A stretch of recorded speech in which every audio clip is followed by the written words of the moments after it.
Hey, bonjour à tous, ici le seul unique Ryusensei, j'espère que vous allez bien. Aujourd'hui on se retrouve pour une vidéo qui est prévue depuis longtemps, la vidéo spéciale épéiste. Dans cette vidéo, je vais donner une analyse complète et approfondie du sujet. Que ce soit Oden, Shanks ou encore Mihawk, on verra tous ces cas de la façon la plus claire possible. Comme toujours, je vais avant tout me baser sur des éléments factuels et sur une logique des plus implacables. Sachez également que j'ai trouvé des éléments hyper intéressants qui prouvent énormément de choses. Vous pouvez mettre un pouce bleu sous la vidéo pour le soutien, et pour rejoindre l'Euro Jackson, vous pouvez vous abonner. C'est dans ce grand navire que nous voguons tout en puissance. C'est parti.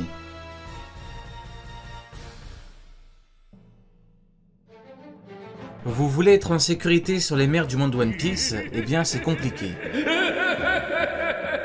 Sauf si vous avez NordVPN.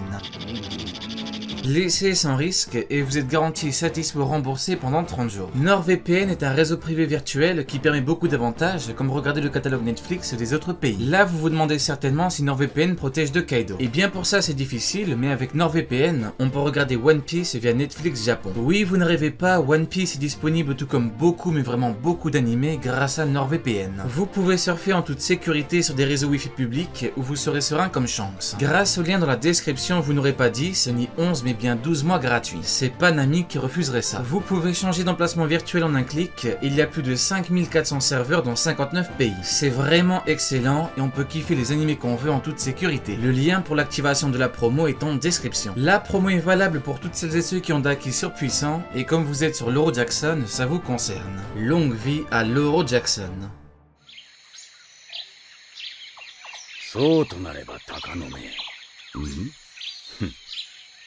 このまま返すわけにはいかねえ。 Avant toute chose, il faut savoir que pour tout comprendre, il faudra aller jusqu'au bout de mes propos. Si vous vous arrêtez en plein milieu, il y a de fortes chances que ce ne soit pas clair. Pour celles et ceux qui iront jusqu'au bout, je vous garantis une chose, vous aurez les réponses au mystère des épéistes. Tout d'abord, je vais mettre un terme au débat Shanks contre Mihawk. Ça fait quelques années que je fais des vidéos, et j'ai eu l'occasion d'aborder ce sujet à quelques reprises. Je ne vais pas revenir sur tous les éléments qui prouvent que Shanks est actuellement le pirate le plus puissant au monde. En description, il y a ma vidéo qui s'intitule « Voici les preuves finales que Shanks est le pirate le plus puissant au monde ». Mihawk est bien évidemment un pirate, donc Shanks lui est supérieur. Par contre, ce que je vais faire aujourd'hui, c'est vous expliquer de tous nouveaux éléments factuels qui prouvent clairement cela. Il n'y a qu'un seul et unique argument à l'hypothèse qui veut que Œil de Faucon serait plus puissant que Shanks. Cet argument vise à dire que Mihawk a le titre de meilleur épéiste au monde, ce qui le rendrait plus puissant que Shanks. Au risque d'en décevoir certains, cet argument ne prouve rien, et cet argument est l'argument de la facilité. On ne réfléchit pas, et on ne se pose même pas de questions par rapport à la logique de l'œuvre. On se dit juste que Shanks n'est qu'un épéiste, et que Mihawk lui est supérieur. Avant les arguments factuels, voici un exemple concret de réflexion facile qui s'avère mauvaise. Pour beaucoup, le fait que Garp ait participé à God Valley prouve qu'il a le niveau d'empereur. Or, on sait officiellement que Garp a dû s'entraîner pour vaincre Don Shinjao après God Valley. Question, est-ce qu'Yonko devrait s'entraîner pour vaincre Don Shinjao?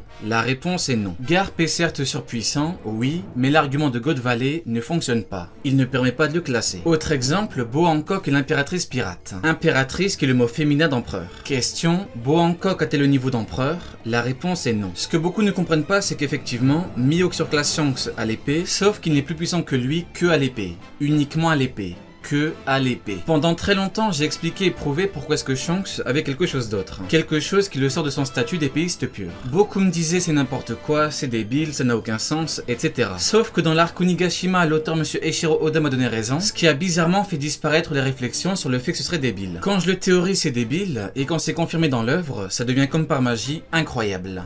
Bizarre. Ce qu'il faut comprendre, c'est que dans l'œuvre, il y a deux types d'épéistes. Ceux qui ne tirent leur puissance que de leurs épées, et les autres. Barbe Blanche, Oven, Big Mom, Cracker, etc. combattent certes avec une épée, mais ils ont également quelque chose d'autre qui les rend plus puissants. Mihawk, Vista ou encore Zoro n'ont quant à eux que leurs épées. À la base, Shanks est juste épéiste, mais quand il a perdu son bras principal, il a cherché quelque chose de plus puissant. Il est tombé sur la puissance absolue du hacker son paroxysme, voilà pourquoi il est de niveau empereur. Maintenant, passons à la preuve ultime que Shanks n'est pas un épéiste pur comme Mihawk. Écoutez bien, en parlant de Shanks, l'auteur a clairement dit ceci. Nous en savons très peu sur sa façon de combattre. Je répète, l'auteur de One Piece, M. Eiichiro Oda, a clairement dit par rapport à Shanks, nous en savons très peu sur sa façon de combattre. Ça veut clairement dire ce que ça veut dire, Shanks ne combat pas uniquement à l'épée. Ce sont les mots de l'auteur, ce ne sont pas les miens. S'il avait réellement été juste épéiste, l'auteur n'aurait jamais dit ça. Par conséquent, c'est officiel, Shanks combat avec autre chose. Il y a beaucoup de possibilités, mais le plus probable reste le Haki des rois offensif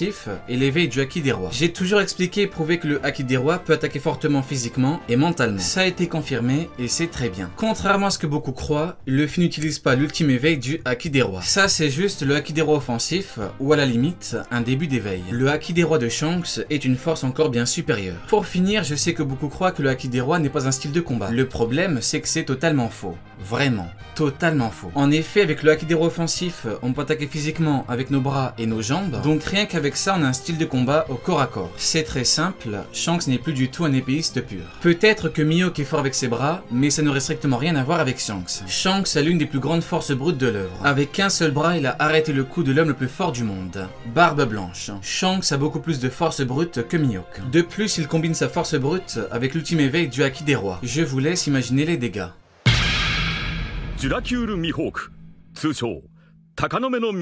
Voici l'exemple parfait qui prouve par A plus B que le titre d'œil de faucon ne fait pas qu'il est plus puissant que Shanks. Yasopp est le meilleur tireur au monde. Barbe Noire combat également avec des pistolets. Yasopp est-il plus puissant que Teach sous prétexte qu'il est meilleur aux balles? La réponse est non. Normalement, tout le monde comprend cet exemple. Yasopp surclasse Barbe Noire aux balles, mais Barbe Noire surclasse Yasopp en puissance globale. D'ailleurs, c'est pareil pour Ben Beckman. Yasopp est meilleur aux balles, mais Ben Beckman est plus puissant que lui.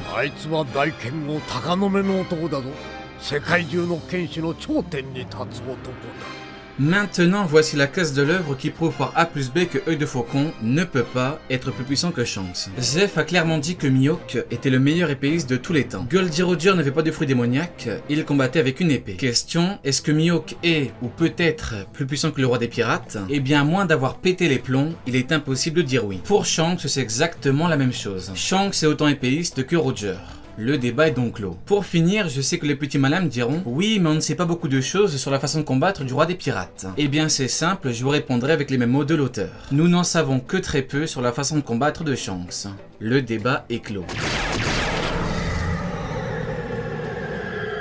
Dans l'argumentation précédente, je n'ai utilisé que des éléments factuels. Maintenant, voici un argument de pure logique. D'après l'équilibre des forces, tous les Yonko ont à peu près la même puissance. Rien qu'au niveau des titres, c'est identique en fonction de l'espèce. La femme la plus forte au monde, la créature la plus forte au monde, l'homme le plus fort au monde. C'est vraiment identique. Or, si Œil de Faucon est supérieur à Shanks, ça voudrait dire une chose. Il est supérieur ou à peu près égal à Barbe Blanche. Est-ce que ce serait ne serait-ce qu'imaginable qu'à Marineford, rien que Mihawk avait le niveau de l'élément le plus puissant adverse, en sachant qu'il restait les amiraux, etc. Inutile de réfléchir longtemps, la réponse est non. C'est tout simplement impossible parce que ça rendrait l'arc incohérent.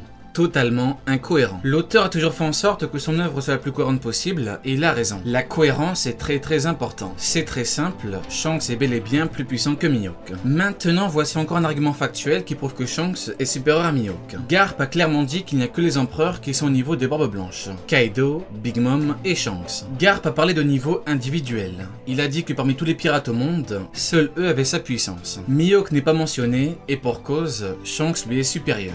Tout simplement.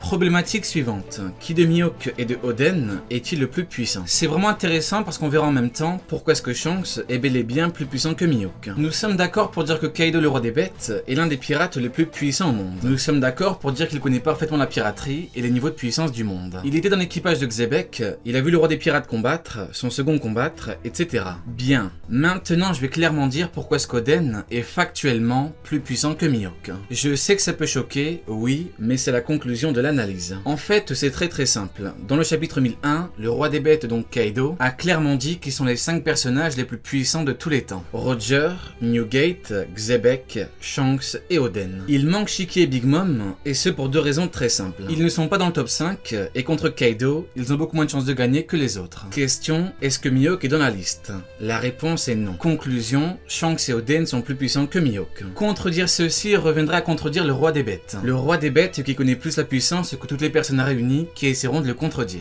Ils ne sont pas nombreux les types capables de me faire face. À travers ces mots, le roi des bêtes avoue une chose. Big Mom, Shiki, un amiral ou encore Mihawk, toutes ces personnes n'ont pas de grande chance contre lui.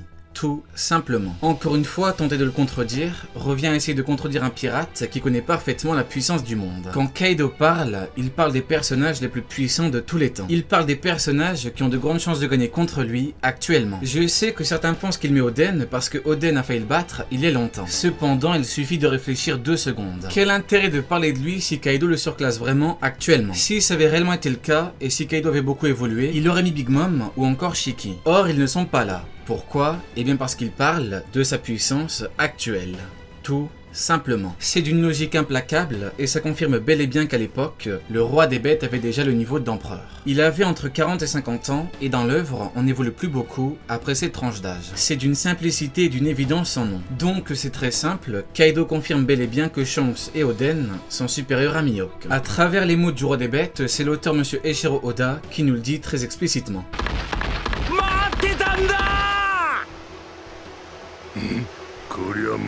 Pour Mihawk et Oden, c'est très simple. Vous prenez ma démonstration Shanks-Mihawk, vous remplacez Shanks par Oden et vous comprendrez tout. Mihawk est meilleur à l'épée, mais en termes de puissance globale, Oden le surpasse. Ça peut être grâce au acquis de l'armement, grâce au acquis des rois ou encore grâce à la force brute. Dans tous les cas, Mihawk peut être meilleur à l'épée, mais ça ne l'empêchera pas d'être inférieur en termes de puissance globale. Je pourrais également parler des vivres cards ou de beaucoup d'autres choses, cependant je vous ai parlé du plus important. Je vous ai prouvé que Shanks et Oden sont factuellement plus puissants que Mihawk. Maintenant, libre à vous de croire que Mihawk les surpasse tous les deux. Je ne suis pas là pour vous dire quoi penser. Je suis là pour vous dire ce qui est logiquement vrai et ce qui est factuellement vrai. Allez, Jané, tu n'auras pas regardé ma vidéo pour rien.